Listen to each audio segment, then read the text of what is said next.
Hello, everybody. Welcome to our Cakefu Master series. Today we have a really awesome guest with us. We have Lisa Berczel. I'm saying that right, Berczel? Close enough. It's Berczel. Berczel. I'm sorry. I've only ever read your last name. I tell everybody I married a Hun, so it's Hungarian. Berczel. Mm-hmm. Okay, Lisa Berczel. I should always check before I say it because I slaughter names so badly. At least you can remember them. Yeah. All right. So anyway, Lisa is here with us today. Lisa is just she's just an amazing artist here.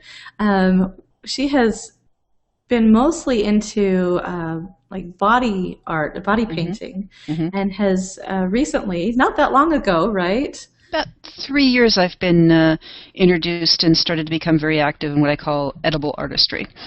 Okay, great. Yeah, so just not too long ago, but long enough, she has transferred over into the cake world, the edible art world, and does a lot of that kind of stuff now. And her skills are just unbelievable. You just have to see some of the work that she does. I mean, look at this picture right here. I mean, absolutely spectacular. So we're going to talk about a little bit of what she does. She has a technique that she created herself, which is pretty amazing for being so kind of new to the edible world. And so, yeah, let's talk a little bit about your past. You said you started out as a mechanical draftsman. Yep, my formal training was as a machine draftsman. My summer school jobs were coming to California and doing illustrations for the family business, which did military technical manuals. So my whole background is very precise, very clean, plan for the plan of the plan. And the older I get, the more looser and freer and the more abstract I finally have been able to become. I've always envied people that could be very abstract with art. It just is, to me, it's mind-boggling. But well, with something, it's a learned. With some people, it's a learned thing. Yeah. Yes. Yep. I know. For me, it kind of is. I think I'm more of the. I don't know. I don't know. I can't decide. I'm more analytical. I don't know if I'm analytical or not. Yeah, I see everybody is most of my students are either in one camp or the other, and each has their strengths, and my goal is to try to find that middle ground, because the discipline and the technical is required for clean execution, but the creativity flow is just being able to play around, mess around, make mistakes. That kind of freedom is really, really important. It is. So, yeah. I guess then I would be more on the analytical side, because I'm very symmetrical with everything I do. Everything has to be clean. Yeah, I have a hard time with letting things just go. It's like learn the rules so that you can break them. Exactly. And so, as far as your artistry goes, you've mostly been self-taught. So, how did you get into what you do now? Well, I am a full-time artist. I do a lot of graphic work on computer. I still airbrush the occasional motorcycle or Corvette. By airbrushing on hard surfaces, that was my relief and my creative outlet, because on the graphics side I'd moved myself up through the chain of command up to being operations managers at advertising agencies, which means I wasn't being very creative. I was telling other people what to do with their creativity. So that was the outlet.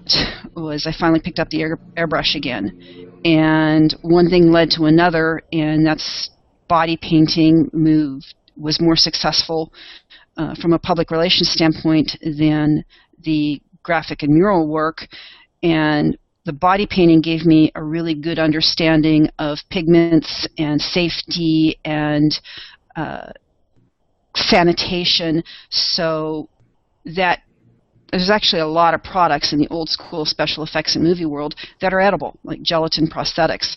So when I was finally introduced to the culinary world through an ISIS convention in Chicago, where I met Chef Rubber and a lot of other great people that were very excited about the aesthetic that I could bring in from the makeup and special effects side of things.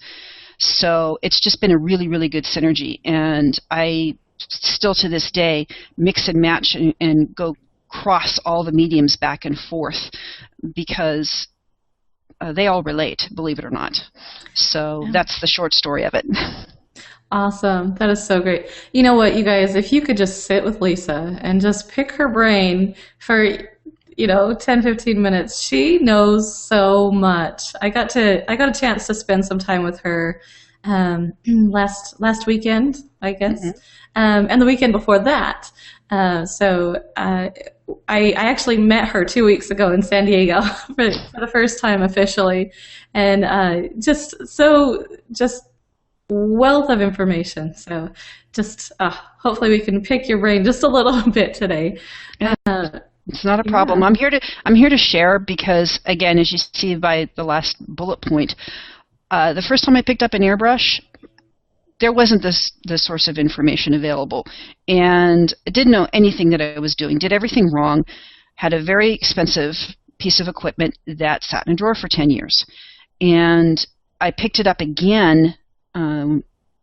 And more information was available, and the world opened up to me. So if I can pay it forward and not have anybody else have to go through that frustration, that's the wonderful thing about opportunities like today and being able to share with people. And the downside is because of all this wealth of easy information access, there's a lot of bad information out there too. So I work very hard at being an advocate towards safeties, protocols, good information. And it just, again, I want to give back because there have been a lot of people that have been there for me. Awesome. That's good to hear. We need more people like you that are willing to share really good information. So this is awesome. And by the way, if you guys have ever the opportunity to come out to Las Vegas and take a class at Chef Rubber with Lisa, her airbrushing class I took, it was amazing. I feel like I can just go and do just about anything with airbrushing now. So definitely a little plug for you there, Lisa. It was really spectacular. All right. Okay, so we are going to talk about a really cool technique that you have created. It's wafer paper, and how you sculpt that and work with that. So I had never heard of this until you had brought it up in San Diego. I never knew this technique existed. So can you explain to us first what wafer paper is and things like that? Well, wafer paper is a mundane item. It's like a flat sheet of paper that's made out of potato starch and rice flour, and it's been traditionally used just as a base for nougats in confectionery and candy world. It's just been this very lowly, very mundane thing. You will have seen some people that, you can paper punch with it, you can crunch it up and do a few things, and people have been cutting it up to make feathers, but it's always been just using it as a flat sheet. If you try wetting it, it just turns into a gummy mess. So being able to do the molding and the more structured work that you see in this particular illustration, it took about a week or so to figure out something cool to do with it, and then it took 6 months to figure out how to make it a practical technique. So most of the R&D that I do, it's like, here's this cool thing. How do you make it relevant? So the image that you're looking at, all the flowers, all the leaves are wafer paper. The little tiny ones with the little 4 petals, those are just punched. Very easy, but everything else has been molded. That is just so cool. I just love this. This is so cool. Okay, so just a quick question. Is wafer paper the same thing as rice paper? I have seen the term used interchangeably. I will say that, to my understanding, there are different brands of wafer paper and rice paper. It is very, very inexpensive, but I would certainly say test the product to make sure it's behaving. I'm using the Chef Rubber wafer paper, which I have been told is a combination of the potato and the rice. So that is specifically what I'm using. Try the other products out. Again, I don't know at what point it's just a generic term, but it is used for the nougat bases for chocolate making.